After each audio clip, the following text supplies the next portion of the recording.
Let's do that. All right, good afternoon, everyone. My name is Janelle Beverly. Welcome back to our Emergency Housing Voucher Working Group. This month is a little bit different. We are joined with our Communications Working Group. I'll let David do a quick introduction of that group. But just wanted to say welcome back. I hope everyone had a restful and safe Thanksgiving holiday. We have a pretty full agenda, so we are going to dive right in. I know we have still quite a few people joining us, but we want to keep as close to the agenda as possible. So with that, I'll hand it over to David to introduce his group. Yes, thank you, Janelle. I'll be brief. I'll be quick. I'm David Greer. I'm the Director of Communications here at the Council of Large Public Housing Authorities. As Janelle said, we thought that this would be a good joint topic for us because landlord outreach is not just a program issue, it is also a very big communications issue. So we will, Janelle has a couple of housekeeping issues she has to do first related to the EHV working group, and then we will jump in. So as I noted, I think there's information for all of us to listen to up front, and then we'll get started with the landlord outreach. Thanks. Great, thank you. So EHV folks know that we normally do a round robin. Because it's such a large group, we're not going to do that today. But I'm going to do a couple of announcements, and then we will still do our progress report. So hopefully our normal group participants will have their information ready to run. But to get us started into some of our announcements, first of all, I think some people had challenges with opening the agenda. Are there still anybody that can't access the agenda? Or are we good to go? Courtney, I see your hand raised. And it's such a large group today. If you guys don't mind using your hand raise option. Courtney, we'll get. All right, I was just saying we're good to go. Sorry. Oh, okay. Fantastic. All righty. So that's good. All right. So the first thing on the agenda and announcements, we have a COVID-19 CLPHA member survey that is circulating that we'd like for you all to complete no later than close of business on Friday. That survey will help us to keep a pulse on the challenges that you're experiencing and how we can, as CLPHA, continue to support you in your efforts. So please take some time to complete that. And if you have any questions or challenges, feel free to reach out to either myself or Camille Anol, who is administering that survey. I had a couple of newcomers to our Housing Is website, our community site for our EHV working group. But I just wanted to take a quick pulse check on how many people are actually using that format, if it's useful, how do we need to make it more accessible?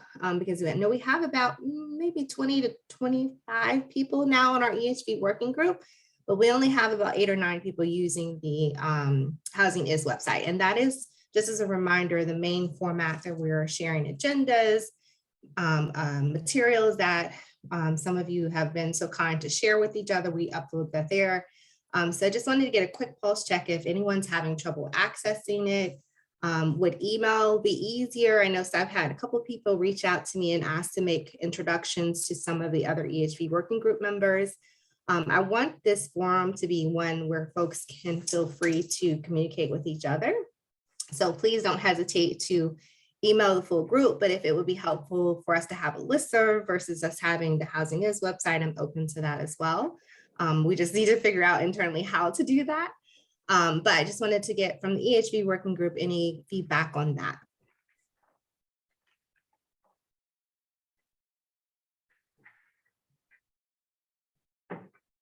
Okay, I'm seeing from Katie, I prefer the listserv.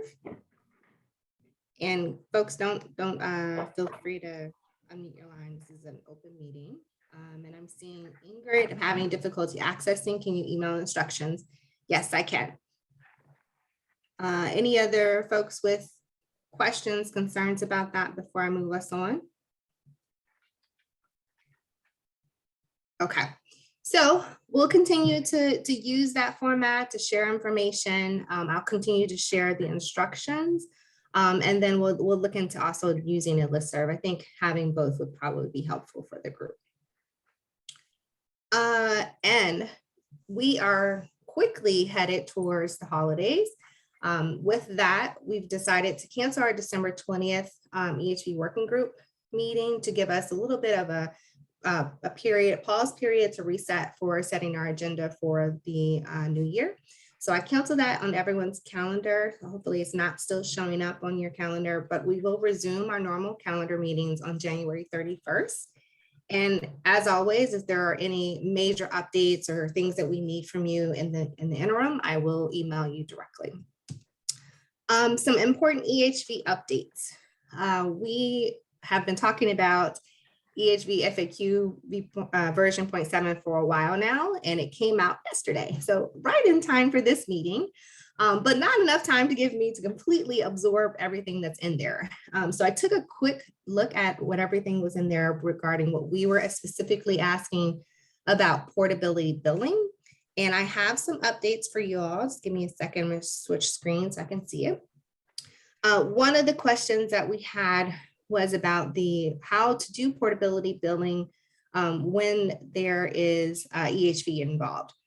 So HUD's response is that you would still continue to use HUD form 52665 and document your service fees under the and document as an other category under the additional amounts due field. So I know that's really technical. Take a look at it. If you guys still need more guidance on that, let me know. There was a question about the cap of the service fee amount. The cap, of course, is $17.50, but that can be negotiated between the initial and the receiving PHA. However, the service fee can't exceed the less of, I know this is really technical, guys, so bear with me, the less of the actual cost of services by the receiving PHA or $17.50. And again, that cap can be negotiated between the receiving and the initial. Some differences if you are absorbing versus if you're billing the voucher. If you're absorbing the voucher, the receiving PHA may use its own service fee funding. They may receive an upfront initial amount from the initial PHA, or they may be reimbursed. My concern about that one is the may language there. So I already have a question that I'm going to be sharing with HUD this week about what are the circumstances if the initial PHA decides they don't want to use any of their service funding and they want the receiving PHA, because the may is a little bit unclear there. If you are billing, the initial PHA must provide service fees up front, and then any fees that are not used must be returned timely. Now they don't define what timely means, and so that's another question I'm going to follow up with HUD on. And then finally, so the initial PHA may place restrictions on the service amounts for your ports. And so all circumstances, the service fee funding has to be under what's the eligible category. So of course, take a look at those and make sure that before you do that, and that you document everything in terms of what you are expending on your service fees. But you, as an initial PHA, can place a restriction on that. So I'm going to pause. I know you all have not had a lot of time to absorb those FAQs. If you have any questions at this stage, if you don't mind sharing those, because again, I want to go back to HUD and provide any feedback that we have at this point. Particularly King County. I was just going to say, hi, Janelle. I want to thank you so much for finally getting these questions answered. We've been waiting, and that was the first thing I went to was portability billing. So I really appreciate you making sure that we get these questions responded to, and I sent them to our compliance director. So we're happy with the responses. Thank you so much. Lovely. That's what I want to hear. Awesome. Anyone else? All right, great. So those two follow-up questions, I'll find out the information of those. And if you guys have any other questions after you had a chance to fully absorb them, let me know, and I'll definitely share that information with HUD and try to get more clarification. Let me bounce back to our agenda. Another big thing is EHV dashboard. We internally had been talking about the regular voucher dashboard And I'm not sure if Nicole is on this call, but Nicole with MTW Collaborative, with NARO and with FADA, internally, we have been working on a joint letter to HUD to give back feedback on that, the voucher dashboard. And our thought was that we should piggyback on that letter and include any additional feedback that we have related to the EHV dashboard. It doesn't give context information about pipeline units, any referrals, timelines that you're having difficulties with. So that's something I think we should keep our pulse on.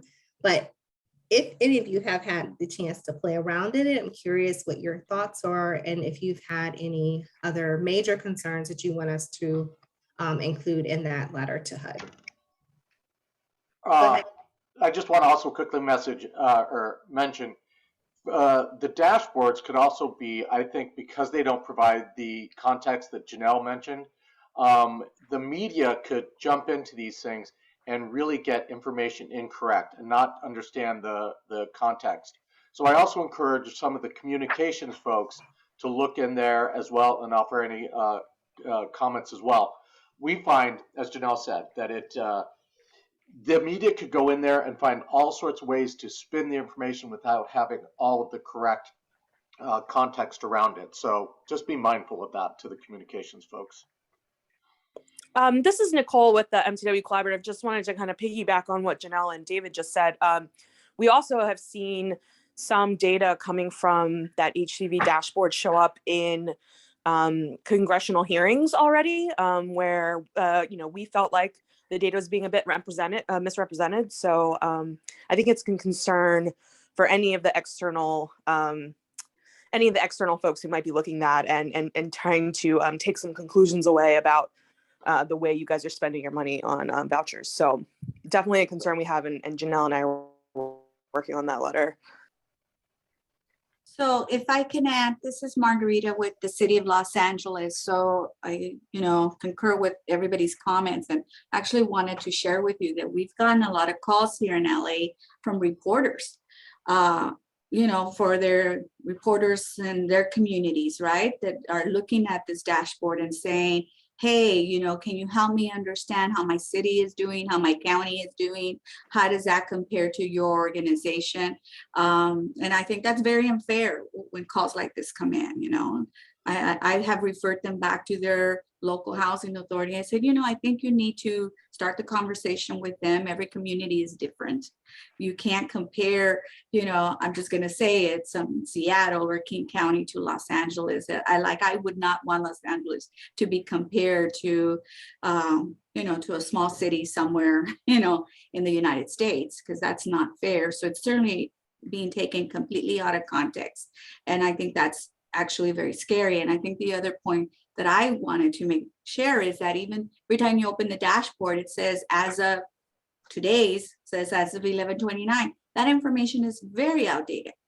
Mm-hmm. So I'm not certain when this data is from. It's not really being refreshed overnight.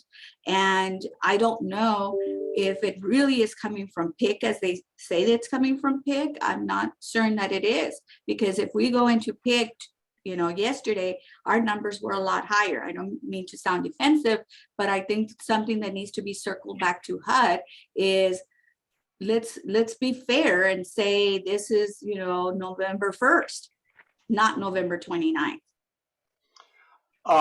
Margarita, if you could write that up just a little bit and give it because I think HUD would appreciate knowing also that media are using this tool. I don't think they developed this tool thinking that the media would be using it. And so it's that HUD gets slammed too. Do you know what I mean? Mm-hmm. HUD doesn't look good so it's in their interest to address that.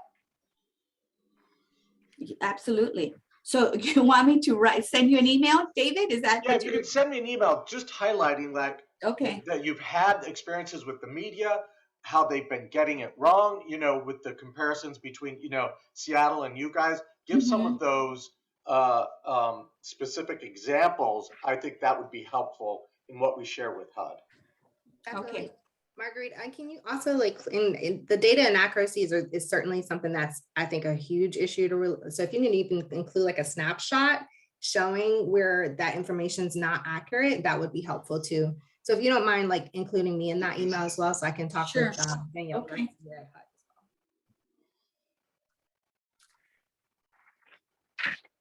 And there seems to be, by the way, a lot of cleanup, data cleanup. We get a lot of emails or a lot of pick errors in regards to EHV, higher than normal, right?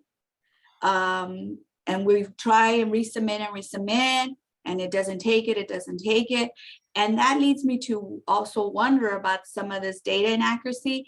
In addition, when you look at just California, the very first, because it's in descending order with the highest leased up housing authority coming up, they're like 104%, which is not possible if you just look at the allocation of vouchers that they were given and what's leased. So there's something wrong with the dashboard.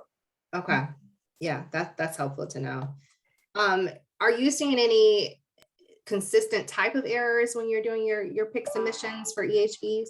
I don't know what they are because I'm not in program operations. I'm in the executive office. So I'd have to go back and ask, what they are.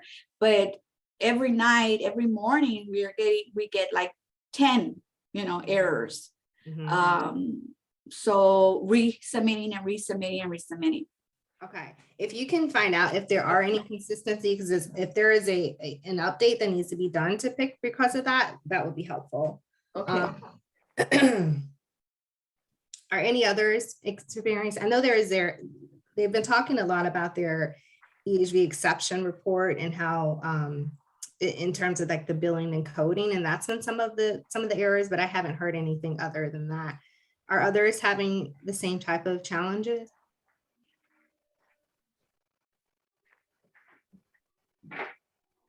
It looks like you might. Hey, Chase. Okay, I'm not sure if someone was going to talk. Okay, so Margarita, that would be super helpful if you don't mind sharing that information, and we'll provide that feedback. Others, as you start to get those calls and you start to notice certain things about the dashboard that would be not so helpful, let us know and we can continue to share that. And once we have a working draft of the letter to HUD, we will share with this committee so that you can provide any additional feedback that you might have. All right. All right, so the fun part is to hear from you all what's going on in your community. Since we have such a large group, I'm just going to call out each of our jurisdictions under EHV that we have in our working group. And if one representative, because I think some of you have multiple representatives from your agency, if one representative can just give us a quick update on the number of units leased, number of referrals received, any challenges, opportunities, successes, and any important news to share. So let's start off with Fairfax County. I think I saw Samantha.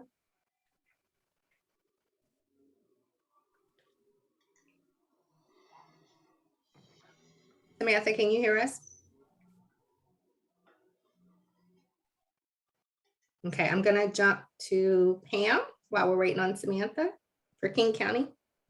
Hey, hello everyone. I'm Pam Taylor with King County Housing Authority, and we have leased up 13. We're very happy. We had an allotment of 762. So out of that, we've leased up 13. We've received 622 referrals. So we are very excited and happy about that. We have issued 478, which, like Margarita, is not reflected in the HUD dashboard, but we have issued 478. So right now it's showing like 2% or whatever in the dashboard, but we've issued way more. Some of the challenges, as you did say, like we did have a Seattle Times article that was written, and it was kind of balanced, but it did leave off the fact of how many vouchers we've issued, right? It just focused on how many have leased up.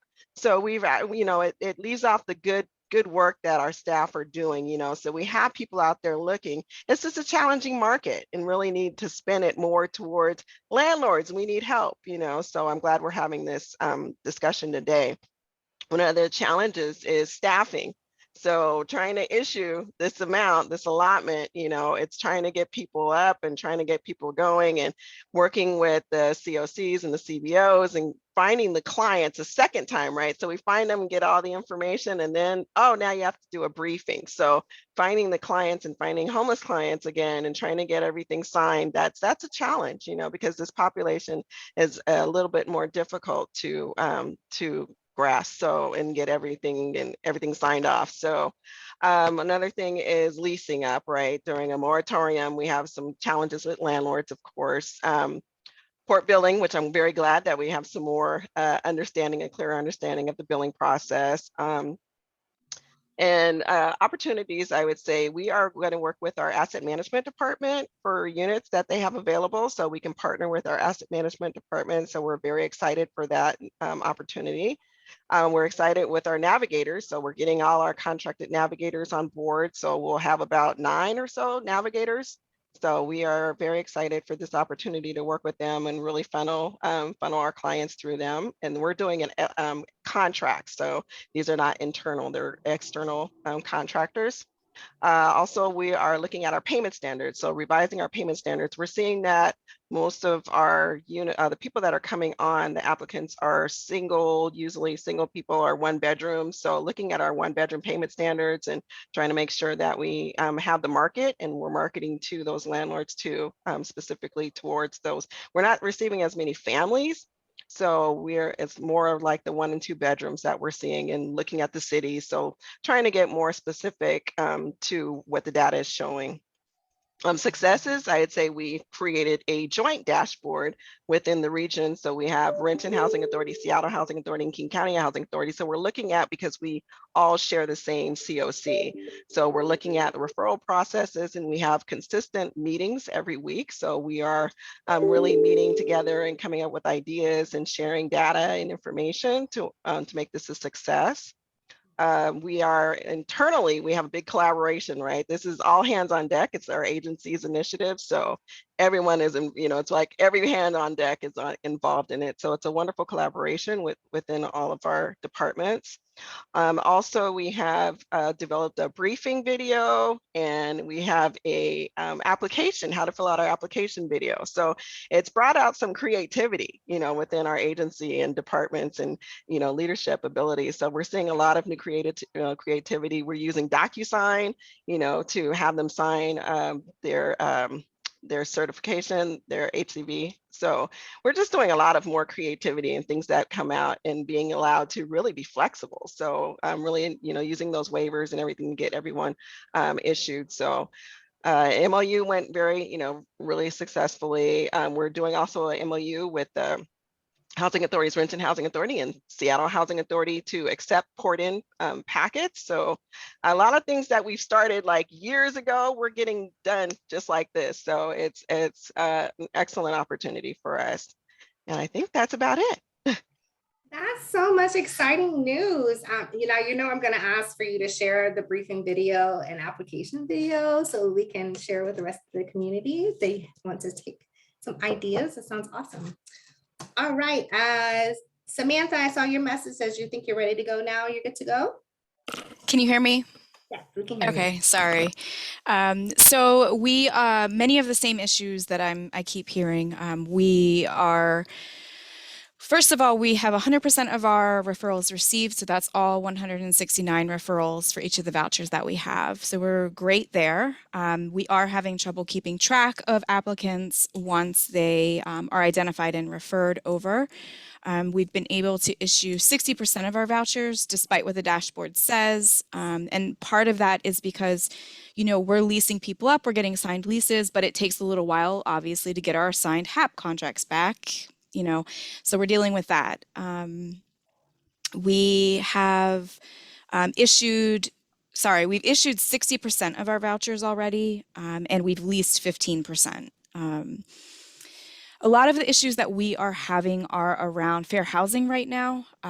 So our private landlords in managed communities are not interested whatsoever in our landlord incentives. They don't care about an additional finder's fee or anything like that. They don't want to bother with it. They've also started changing rules on not accepting promissory notes for security deposits or application fees or things like that. They're now refusing to take third-party payment on application fees. So there's a lot of areas that we're struggling around, landlords specifically with these private apartment communities. And really, we're just, our clients are being priced out despite the fact that we've significantly increased our payment standards and things like that. And That's all Virginia I as a have. source of income. Thank you. And Yeah. Virginia as a source of income, is that the type of, are you guys still bumping up against landlords that are not understanding the rules, trying to work around them? Yeah.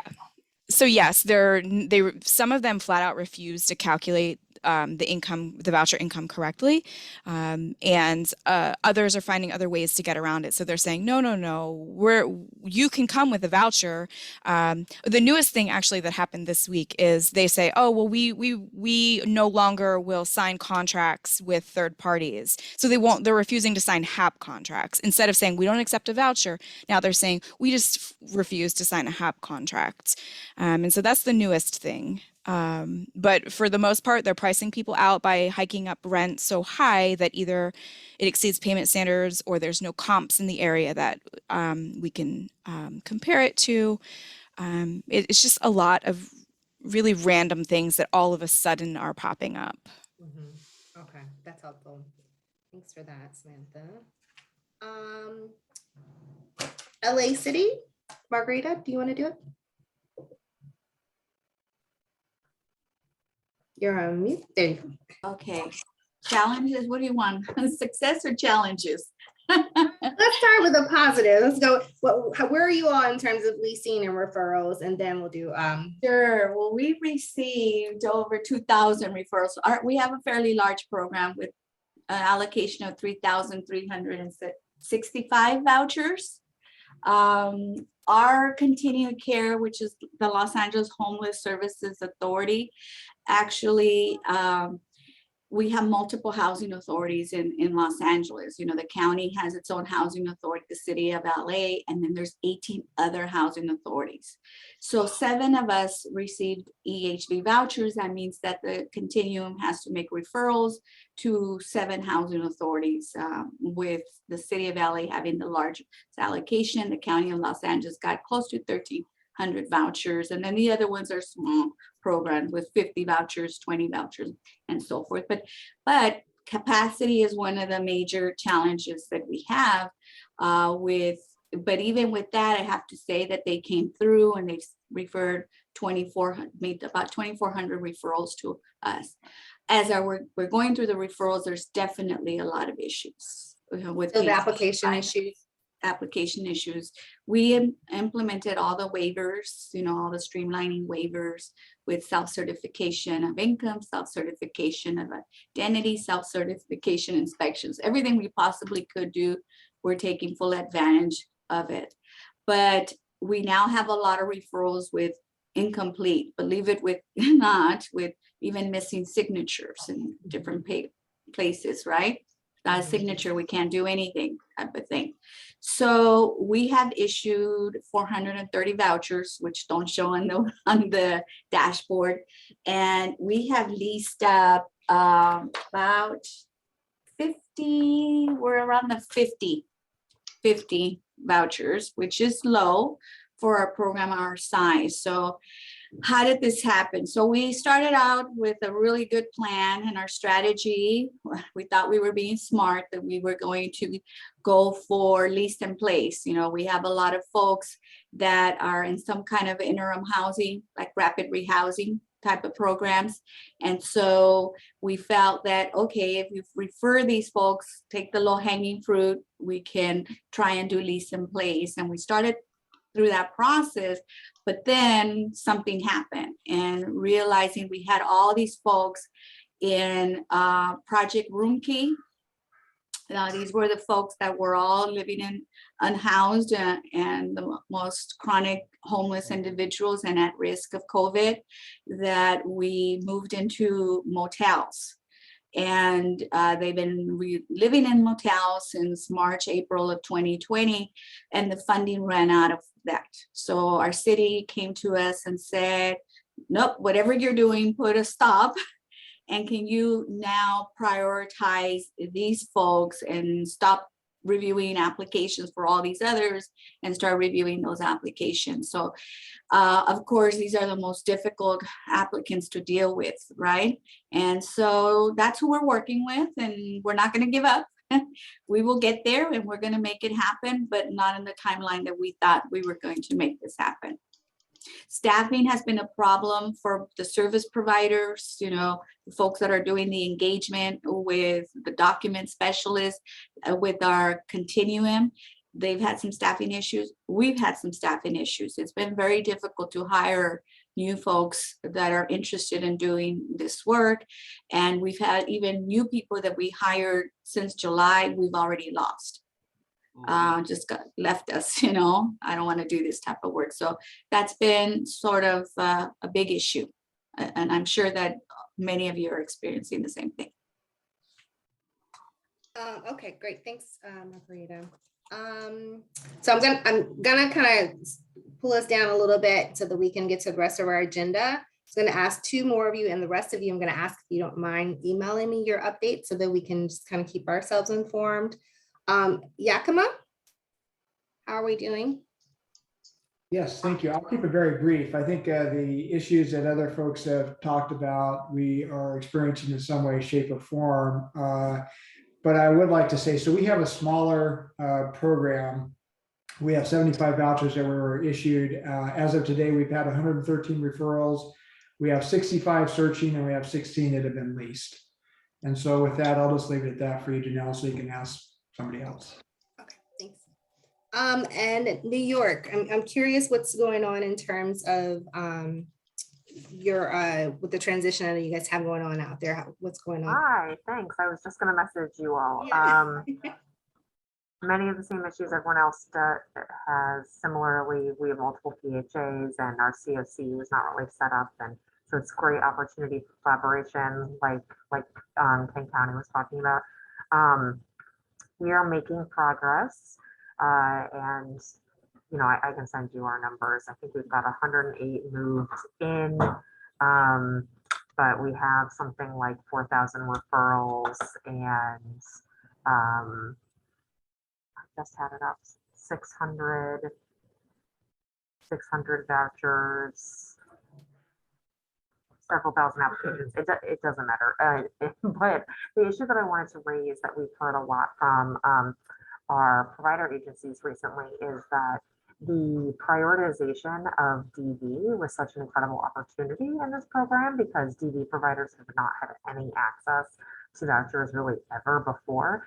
But the flip side of that is that this is brand new for them. So we gave about 1,000 of our vouchers and allocated it towards DV, and they're making incredible gains, but they are having a lot of trouble because it's so new. And so I'd be curious how others are handling that population.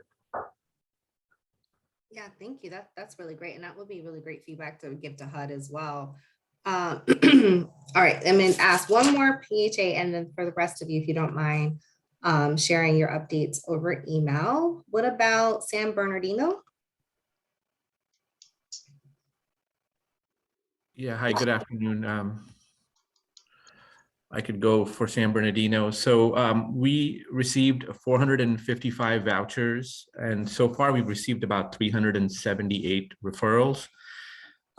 We've only issued so far about 40 vouchers. We launched our program a little bit late. It was in the first week of October that we launched. Some of the things that we have done to try and help the process, and we have 0 lease so far, at least as of yesterday's numbers. I personally was not expecting lease up so early, because it's only people have been searching for about 30 days, which in the market we're in right now is no time at all because of the lack of inventory. We do have a third-party housing navigator that we've contracted with to assist families find housing. We are offering the signing bonuses and security deposit assistance for families to try and get them housed. We saw a real huge influx of referrals early, huge compared to the number of vouchers we received. So we received like about 300 referrals in the first few weeks, and now it's really slowed down. And going back to what I think New York was talking about, the DV providers, they had really been really excited about this and told us, oh, we'll have 100 referrals for you the first week. And, we can't wait to have access to these vouchers. It's been so long. And unfortunately, we're finding out that, kind of their eyes were bigger than their stomachs, so to speak. And they're not able to have the capacity to really give us large numbers of referrals. A lot of them are small organizations. They don't have the staffing. They don't have the expertise. So the vast majority of our referrals have been from the continuum of care. Right now, our county, San Bernardino, which is, like I've mentioned before, is always kind of less emphasized as far as housing inventory issues, and like Los Angeles and other big metro areas. We are facing a huge housing inventory crisis here. If you look at some of the reports that come out, like the Yardi Matrix report that was released in October, the rent growth in the Inland Empire, which is where we are, which is Riverside and San Bernardino counties, the rent growth on the graph is like almost a vertical line from 2020 to 21. It's massive rent growth, lack of inventory. And so the message that was kind of being said earlier about how housing authorities are going to be judged here really on how they perform. I really think there needs to be the emphasis on issuing vouchers and that part, which is kind of the housing authority's role. I know that we got some supportive service fees with this program, but we found out early that they were not close to being enough to hire a housing navigator, to contract with them, to pay the security deposit assistance, and then signing bonuses. I mean, so we got 3,500 like everybody else did per voucher, but we got another 8,000 a voucher from the county. But what that brought with it, that was through ESG funds. But what that brought with it was a whole nother level of complexity in managing the program, because now we got to put them in different buckets. We need to make sure we're billing the county accurately for services. So, we have about 13,000 vouchers altogether, including special programs. These 455 vouchers might as well feel like 20,000 for us now because of the amount of time and attention they're getting. We're not off to a great start as far as folks finding units, but we expect our issuance of vouchers to drastically increase in the coming weeks, because we had a small team assigned to EHV, and the initial 300 referrals kind of put them a little bit backlogged. We would have much preferred them to get them in clumps of 25 and 30 at a time, but we got this big influx first. And now they've caught up, and we should see a lot of more issuance of vouchers in the coming weeks. Okay, great. Rashad, I'm interested really, I know we had talked about this before about the insufficient funding, service fee funding. Could you, I'm curious if you could provide me with a breakdown about how your average funding sources are, and because I really would like to push that message with HUD, particularly as we're starting to talk about, well, who knows what's going to go on in Congress over the next couple of weeks, but with Build Back Better, if we have a voucher expansion, we need to be pushing the message and making sure we're getting sufficient service fee funding, because again, the priority groups, hard to serve houses, our households are really going to continue. And so we need to really have a good argument about how much money we need to be asking for upfront. So if you wouldn't mind, and others, if you have found that service fee funding hasn't been sufficient, if you can give me kind of a breakdown of your average client and what you're really spending on each of these clients would be really, really helpful for us as well. Sure, I can email you that. Awesome. Thank you. All right, so I'm going to move us on so that we can welcome in and thank you for bearing with us, Communications Working Group. I hope this has been helpful information for you as well, as it is always for us to share information and hear what challenges and opportunities are existing throughout the country. But with that, I did not look at the roster, but I hope that we have Ron from PG County or Nathan just to give us a quick overview of your PHA landlord outreach efforts in PG County. And then we're going to jump into a discussion about how CLPHA can help, what type of resources that we can help to put together for you all that would be good to increase landlord outreach. We'll take a quick look at some of HUD's resources, and then we'll talk about some other materials we can pull together. So with that, is Nathan or is Ron gonna? I'm here. Hi, Ron. It's gonna take How are you? I'm good. How are you? I'm good. Nathan's here too. Yes, I see him. So if either of you is totally fine. You want to start and not finish, Nathan, or you want me to just go? Yeah, well, I mean, we just talked about this morning. I think a lot of people have just talked about it in their comments, right? I mean, there has been a lot of, there's a lot of need for housing in terms of the population that we serve. We all are in different markets. So those who are not, familiar with Prince George's County, it literally is on the eastern side of Washington, D.C., right? And so we are part of the D.C. metropolitan area. We're the second largest county in the state of Maryland. And so, housing is hot. And so, we, tried to get ahead of a lot of things in terms of re-engaging our landlords and getting our voucher numbers up. Both Ron and I have been with the authority for, I think Ron's been just a little over a year, and I've been here about a year and a half. So we had a lot of work to do, but we have been doing it. But we use the CARES Act really as a ways to really kind of engage landlords. And so I'll let Ron kind of talk about that. But there is, in terms of the fee structure, but there are other things that I think that we certainly are beginning to kind of look at a little bit more in terms of landlord surveys that we have done and what that information has come back and told us. And we just had a conversation this morning, not related to this, but it's just in terms of like what San Bernardino said, right? Like if the housing choice voucher program is really about choice, the economics in terms of rent increases in the markets are really going to kind of eliminate choices, and that's a pretty big deal. So our landlord engagement is important, and so we did a couple of things, and so I'll turn over to Ron and let him talk about that. Sure. What we've done is we know the challenges our program participants have in the market in their ability to search, and so we were sort of proactive in our approach. Number one, we have landlord incentives, no different than most housing authorities around the country, but we geared it up a little bit differently in that we went out and looked for landlords who had units that are available, and we pre-inspected those units. And we made sure that those rents were reasonable, the landlords understood the rents, and we paired them up with families who were out searching. So we created a meet and lease approach where landlords who have units that are willing to rent to our program participants, and the rent is reasonable. We went out and we pre-inspected those units. Sometimes we had to pre-inspect them more than once, as we all know.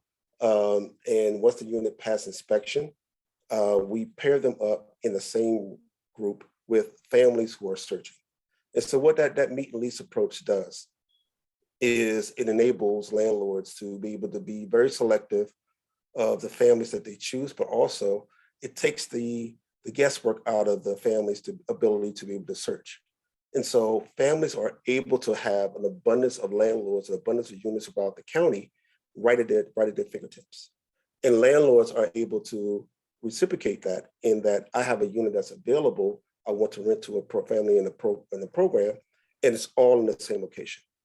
And so that model is tremendously successful in our ability to be able to house families almost on the spot, literally on the spot, in one location. And so we're engaging that same type of concept on December 17th for some families that we pull for both EHV as well as our waiting list to increase our utilization.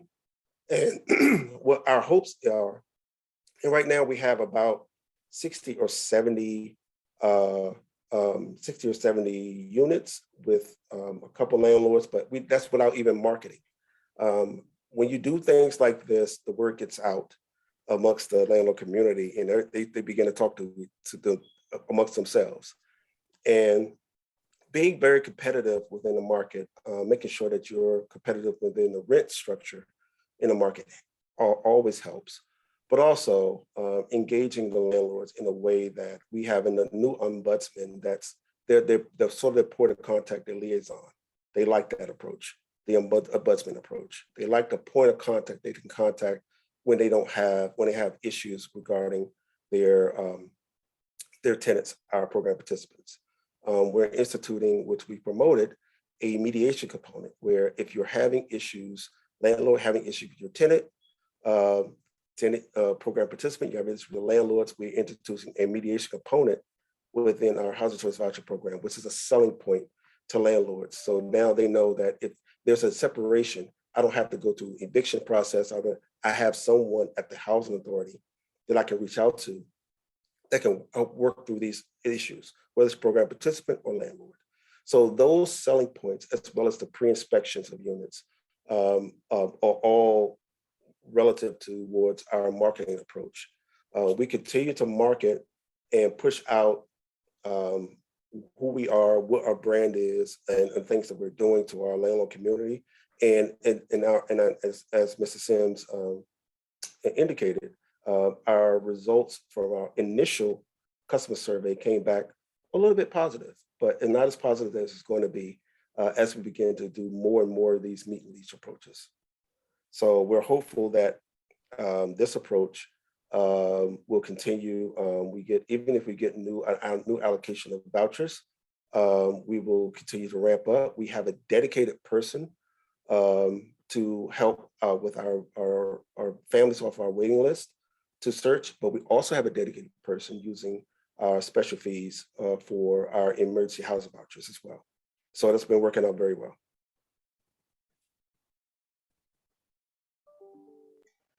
Wonderful. Thank you so much. So I'm sorry. Did someone? I was just going to say thank you as well. What I want to see if I heard this correctly.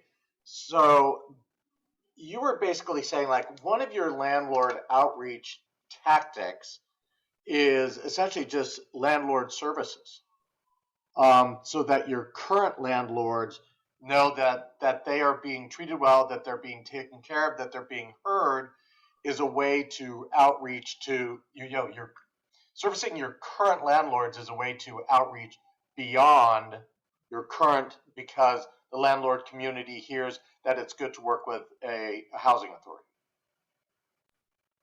That's absolutely correct. And we just created our landlord advisory committee. Okay. They're just now beginning to ramp up in the new calendar year. They established an entire board. Once a month, they will meet, and I will have my team there to answer any housing authority related questions that they have. Mm-hmm. But also they have the ability to give the housing authority feedback on policy and procedural things that impact their ability to do business with us. And so these types of liaison types of one-on-one services are really helpful in recruiting new landlords and retaining the good landlords that we have in the program. And so, and you are, forgive me for not knowing your name, and I'm seeing RMM McCoy. What is your name? I'm Ronald McCoy. Ronald. McCoy. Okay. No worries, no worries. Okay, so are you the communications person for Prince George's County? No, I manage underneath Mr. Sims. I manage and control the housing choice voucher program for the housing authority. Gotcha, great. So Alexis Yeoman is our public information officer. Okay, and what is her involvement, or how does she interact with you two in terms of landlord outreach? So at a pretty high level, we have a couple of different people involved in this process. So one is one piece is Alexis in public information, just making sure that we get a lot of communication out, that we've been able to, we were able to get on one of the local radio affiliates in terms of when we rolled out our landlord incentive program. earlier this year. We were able to get press recently on our median lease event, which had a veterans theme. So it's that piece. We have a internal contractor that is helping us as well in terms of landlord survey design and getting that out, working with Ron and his team to be able to do that, to expand our presence, and really kind of, I mean, you know, we've been in this space for, I think, a long enough. So, you know, you take your weaknesses and you turn them into strengths, right? And you tell people, like, we hear back like the inspection process, and so that's why we're doing pre-inspections. We hear, oh, the rents is not high enough, and then we begin to actually educate people in terms of how the rents are calculated. So people start understanding, even in this market, and probably I would imagine in most markets, you know, the reality is, you know, with the pandemic and the way things have happened and it's impacted people, we've seen more people contact us about signing up for the program, because what didn't stop during the pandemic? Rent payments, right? And so people do see, if you can get over some of those initial humps, it can really make your program good. And we're starting to talk in that way, not that specific way, but letting people know that it's a steady payment, letting them know that you don't have to really go out and search for tenants when we have a whole pool of people that you know, that pool, right? So you can, there's a lot of embedded benefits to participating in our program. So we've been working between those two channels to be able to get that message out.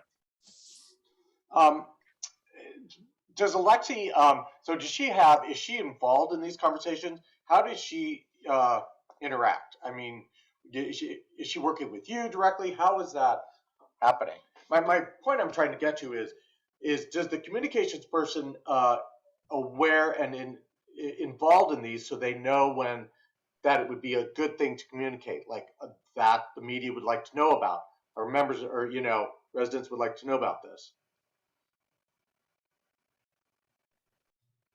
So I would say yes. So like I said, we have two people, Alexis Yeoman, who's our public information officer, and then we work with a person by the name, or her name is Cecilia Cheeks. And so she's kind of our marketing and communications person, vendor that we use.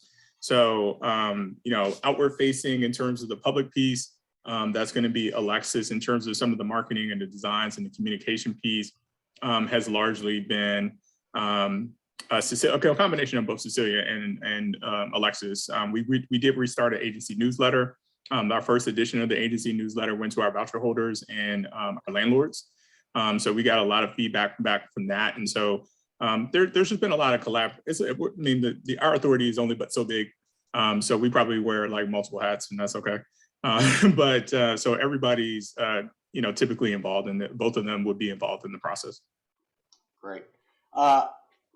One of the things I'd like, and Janelle mentioned this, is we are, one of the things that I hear in people have discussed, especially that as media starts to look around and what people are doing in terms of EHV, and how there's enormous amount of misconception, and the media is noticing, or the media is reporting things that are out of context. And just out of what I heard in today's discussion, like strength of the COC, a number of referrals, getting things between vouchers issued versus lease up, the dashboard, misconstruing that, population characteristics. I don't think the media understands just the characteristics that are being of the population that the EHV are serving.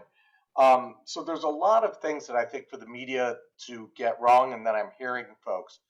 What we have discussed is maybe putting together some talking points for you cons folks or EDs, anybody who's dealing with the media, about how to clarify these points when the media calls. Would that be helpful?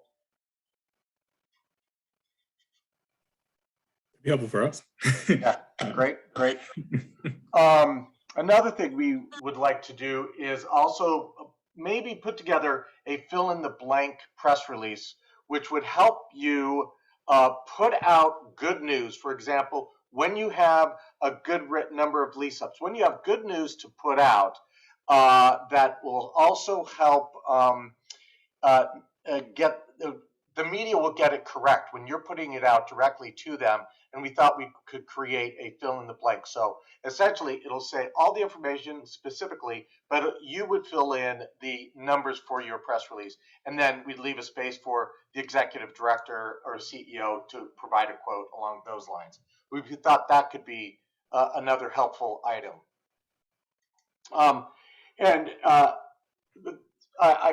I could go through each of these, and I want to be mindful of our time. We're coming up on an hour here. If you look at your agenda, would just have folks worked or used the following links: the HCV landlord at HUD, the dashboard, and the emergency housing voucher FAQs. Have people worked with those, and what has been your experience? Do you find them valuable? David, let me give a little bit more context. Great. So as some of you probably know, HUD has been hosting these like landlord webinars, and they have a dedicated web page to HCV landlord resources. The question I had there is, are those resources being used? If they aren't, are they not helpful for some reason? How can we kind of fill in the blanks there? So it's more so about that one web page that I shared in the agenda. Great.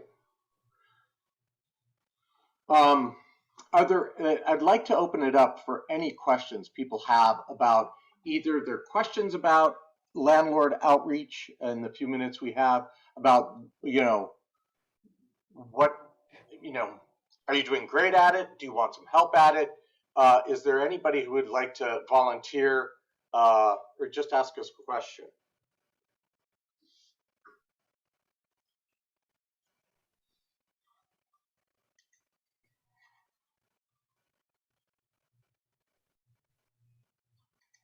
Are we all still getting over Thanksgiving? I know I am.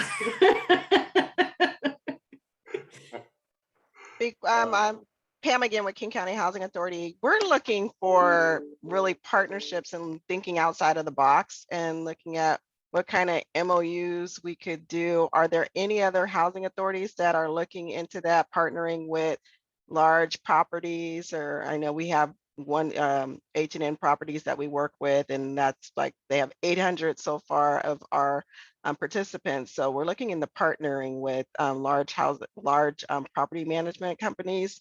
Is any other housing authorities doing that? Or MOUs, establishing any kind of MOUs, holding fees, anything?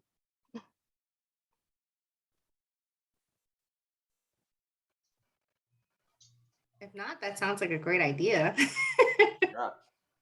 Yeah, from San Bernardino's perspective, we are right now planning to start to target some low-income housing tax credit developers, because for them, the voucher is very lucrative because their rents are obviously regulated with the tax credit program.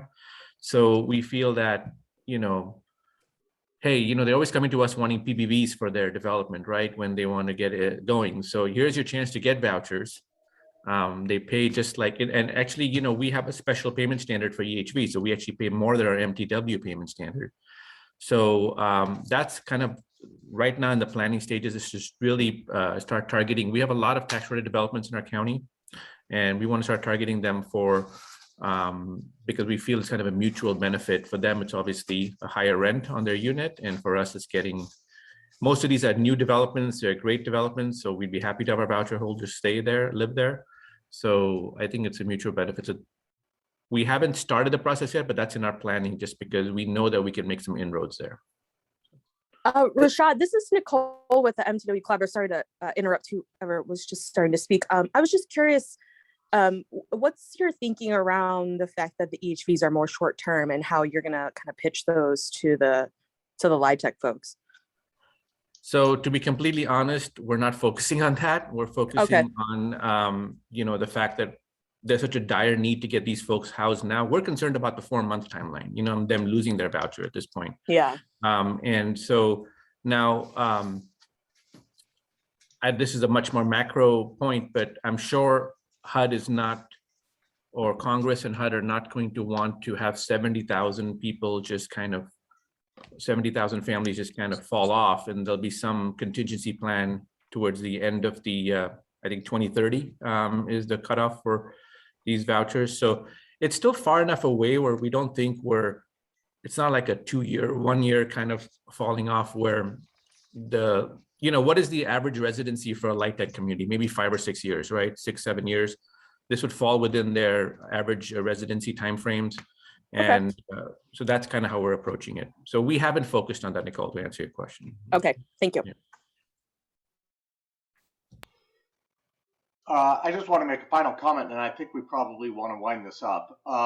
If you guys are getting calls from reporters, and if they're dealing with the dashboard and they're getting that incorrect, we'll certainly submit that to us for the comments that Janelle and Nicole are putting together.